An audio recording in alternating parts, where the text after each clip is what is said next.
welcome back to the channel with the 5th chapter of class 8th science, that is about coal and petroleum. Alright, let's start with it. So in the previous class, you have learnt about the different types of natural resources which are available to the man to fulfill his daily requirement, right? And among the various demands you have, the various demands आप करते हैं, उनमें से the sources of energy हैं, they must from the cooking of food in kitchen to the communication from one place to another using the different means of transport and communication. So let's talk about first of all sources of energy. तो जितने भी known sources of energy हैं, उन्हें broadly two types में classify किया जाता है, that is renewable and non-renewable sources. Renewable sources को students हम non-conventional sources of energy भी कहते हैं and non-renewable sources को conventional sources of energy कहा जाता है. And क्लासिफिकेशन उसके यूसेज पे किया गया है कि वेदर एक एनर्जी सोर्स को आप रीयूज कर सकते हैं या फिर नहीं. सी अगर एक एनर्जी सोर्स रीयूजेबल है जैसे कि वाटर, सनलाइट, विंड, तो उस सोर्स को आप नॉन कन्वेंशनल एनर्जी सोर्स को लेंगे. बट अगर एक एनर्जी सोर्स नॉन रीयूजेबल है ना, यानी कि दोबारा से आप रीयूज नहीं कर सकते, like natural gas, coal and different petroleum fractions, तो उसे आप बोलेंगे कन्वेंशनल सोर्स ऑफ एनर्जी. ठीक है. सी द फ्यूल्स, जितने भी फ्यूल्स हैं जैसे कि would, charcoal, other agriculture wastage जो हम प्रोडक्शन, बायोगैस प्रोडक्शन के लिए यूज करते हैं, ये सभी conventional and non conventional fuels के बॉर्डर लाइन के बीच में आते हैं. So you are well aware कि एक ट्री को ग्रो करने में कई ईयर्स लगते हैं. इसीलिए अगर वुड का कंजम्पशन उसके प्रोडक्शन से ज्यादा होने लगता है एक न्यूली ग्रोन ट्रीज की फॉर्म में, तो वुड एक कन्वेंशनल सोर्स ऑफ एनर्जी हो जाता है. एंड अगर इस कंजम्पशन को हम प्रोडक्शन के साथ बैलेंस कर दे तो वो नॉन कन्वेंशनल कंसिडर किया जाएगा. इसीलिए ऐसे फ्यूल्स को हम प्लेस करते हैं बॉर्डर लाइन पे between the two types of fuels based on the rate of the consumption with respect to production. These days, आज के दिन में क्या हो रहा है students, increasing population and industrialisation की वजह से एक काफी स्ट्रेस जो है conventional natural sources of energy के ऊपर आया है, बिकॉज इनमें से ऑलमोस्ट ज्यादातर सब वर्ज ऑफ एक्सटेंशन पर है.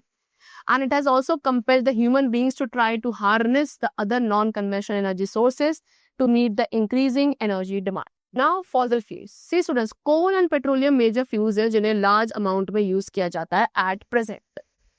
Alright? And इन्हें क्या कहते हैं हम? These are known as fossil fuels. अब fossil fuels आपके carbon containing substances हैं जो marine organism के remains से बनते हैं, जो millions of years ago रहा करते थे under the influence of high temperature and the pressure in the interior of Earth. तो स्टूडेंट्स वी हैव लिमिटेड, अब हमारे पास limited amount of fossil fuels है एंड कुछ एस्टिमेट्स के अकॉर्डिंग हम जो है फॉसिल फ्यूल्स एक दिन क्या खत्म कर देंगे before the middle of the 21st century. इसीलिए फॉसिल फ्यूल्स को non renewable source of energy कहा जाता है. Let's talk about first of all coal. Coal आपका एक सेडिमेंट्री रॉक है जो बर्न हो सकता है.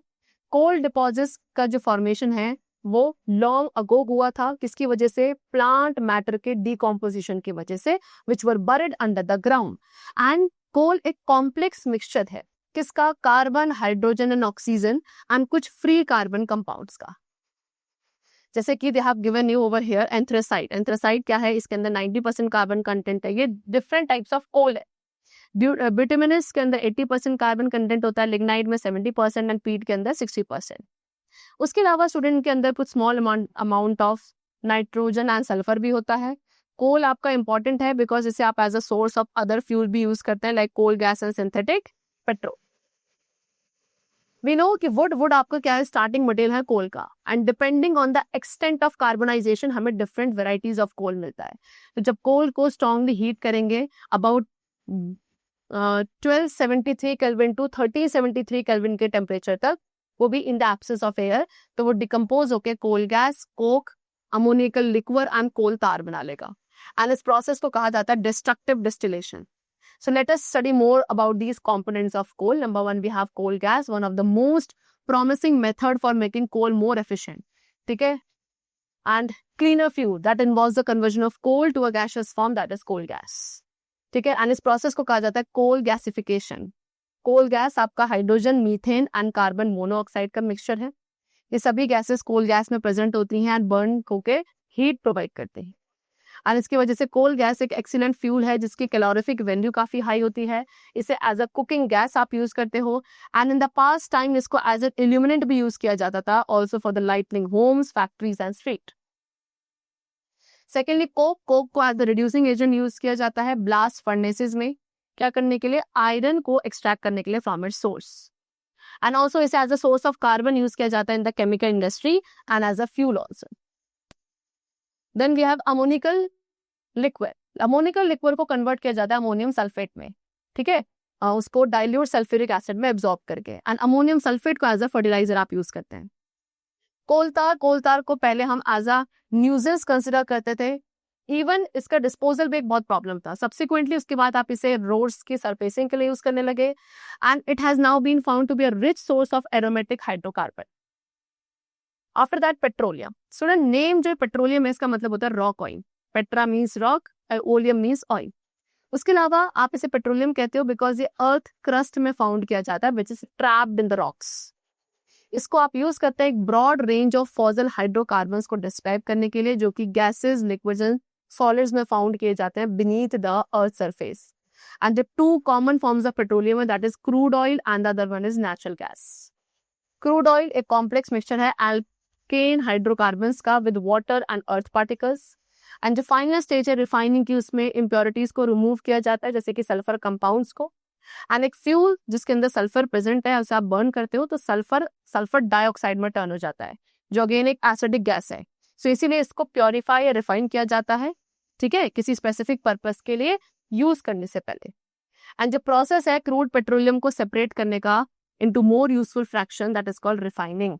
एंड जो पेट्रोल की रिफाइनिंग है वो फ्रैक्शनल डिस्टिलेशन प्रोसेस के थ्रू करी जाती है, ठीक है। रिफाइनिंग क्यों चाहिए? टू मेक श्योर कि सभी ऑयल यूजफुल प्रोडक्ट्स में कन्वर्ट हो जाए। क्रैकिंग कब होता है? During the refining process of petroleum. And जो प्रोसेस है बड़े हाइड्रोकार्बन मॉलिक्यूल्स को ब्रेक करने का इनटू स्मॉलर हाइड्रोकार्बन मॉलिक्यूल्स, ठीक है, by heating in the presence of a catalyst, that is called cracking. Now student remember कि जो पेट्रोलियम की रिफाइनिंग है, ये जो पेट्रोलियम का सेपरेशन है इनटू डिफरेंट कंपोनेंट्स, वो बेस्ड होता है इस फैक्ट पे कि डिफरेंट कंपाउंड्स जो है क्रूड ऑयल के, उनके डिफरेंट बॉइलिंग पॉइंट रेंज है। एंड जो फ्रैक्शन ऑफ पेट्रोलियम जिसका हाईएस्ट बॉइलिंग पॉइंट रेंज होगा, उसे आप फ्रैक्शनिंग टावर के सबसे लोवेस्ट पार्ट में कलेक्ट करोगे, एंड वो फ्रैक्शन जिसका लोवेस्ट बॉइलिंग पॉइंट रेंज होता है उसको top most part of the tower में कलेक्ट किया जाता है। एंड ऐसे प्रोसेस को जहाँ पे डिफरेंट फ्रैक्शंस जो है पेट्रोलियम के, उनको सेपरेट किया जा रहा है क्रूड ऑयल से, उसे कहा जाएगा फ्रैक्शनल डिस्टिलेशन। सो इस तरीके से जो आपको वेरियस फ्रैक्शंस मिलते हैं क्रूड पेट्रोलियम ऑयल के फ्रैक्शनल डिस्टिलेशन की वजह से, एंड उनके क्या क्या यूजेस होते हैं, they have been discussed in this table.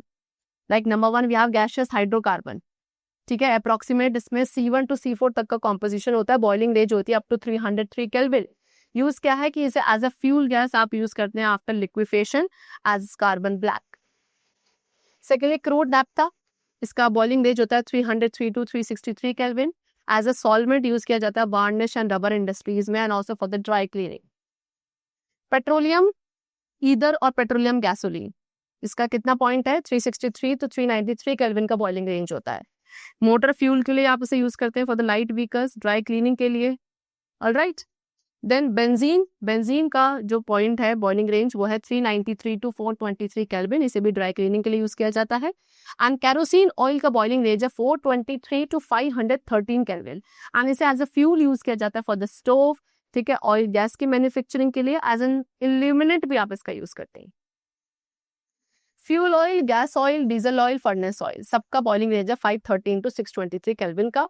इसे आप फ्यूल की तरह यूज करते हो हैवी व्हीकल्स के लिए, diesel engine, tractors, cracking stock for gasoline.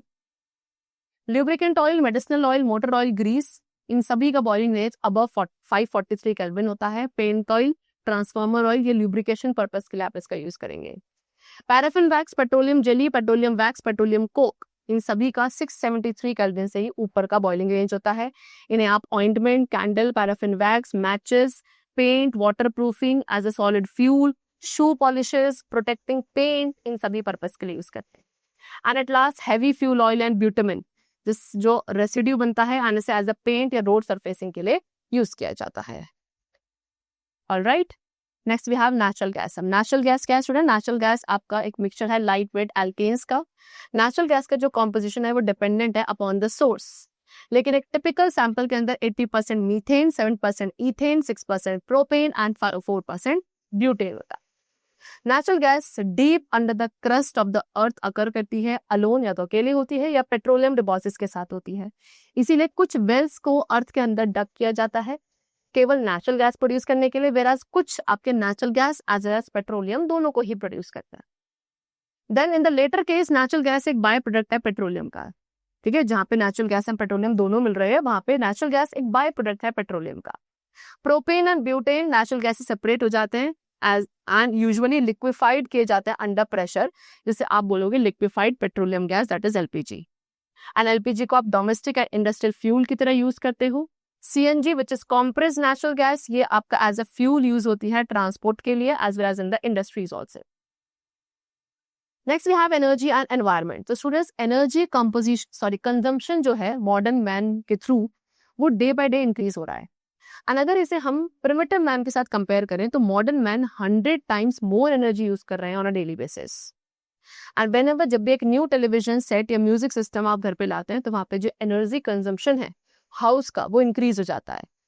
And ये जो बेसिक कॉज है एनर्जी कंजम्पशन में इंक्रीजेस के वो क्या क्या है, that is number 1 increasing rate of industrialisation, ठीक है ना, इंक्रीजिंग पॉपुलेशन की डिमांड्स को मीट करने के लिए जो इंडस्ट्रियलाइजेशन रेट इंक्रीज हो रहा है, that is a first cause. Secondly increasing number of leisure items increase हो रहे हैं, एंटरटेनमेंट फैसिलिटीज इंक्रीज हो रही हैं।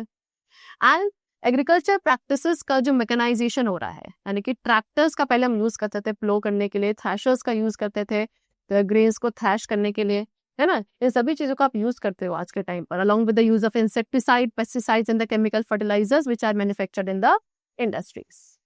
ऑलराइट, चलो that's the chapter completed over here and I hope that you must have understood it very carefully.